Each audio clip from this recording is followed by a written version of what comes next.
Bagong US Ambassador to the Philippines na si Song E. Kim nag-courtesy call kay Foreign Affairs Secretary Perfecto Yasay. Kalihim ng DFA, tiwalang mapapanatili ni Kim ang mabuting relasyon sa pagitan ng Amerika at Pilipinas.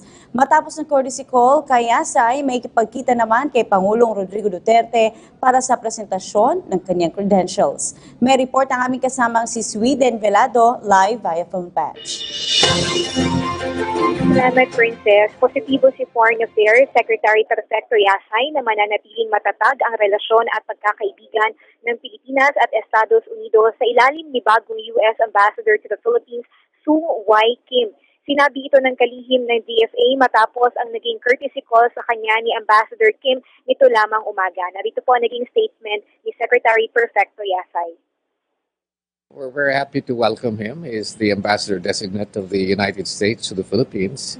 I had a very candid discussion with him, and he apparently is one person who wants to make sure that our relationship between the two countries will be further strengthened and promoted. He presented to me his open credentials, and hopefully he would be able to formally present his credentials to the President on December 6, along with the other 8 ambassador designates from the other countries. He would be, I told him candidly about this, that, you know, he would be a breath of fresh air insofar as fostering further closer relationship between our two countries.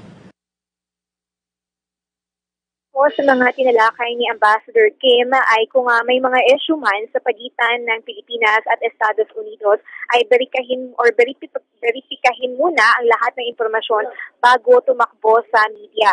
Matatandaang matapos lumabas ang kontrobersiya hinggil sa paratang na extrajudicial killing sa bansa bunsod ng malawakang laban kontra iligal na droga ni Pangulong Duterte ay bahagya itong nakaapekto sa relasyon ng dalawang bansa.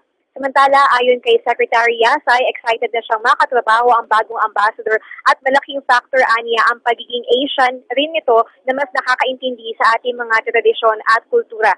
Gaya nga ng nabanggit kanina sa December 6, nakatakdang ipresenta ni Ambassador Kim kay Pangulong Duterte ang kanyang credentials. Si dating US Ambassador to the Philippines, Philip Goldberg, ang pinalitan ni Ambassador Song Y. Kim.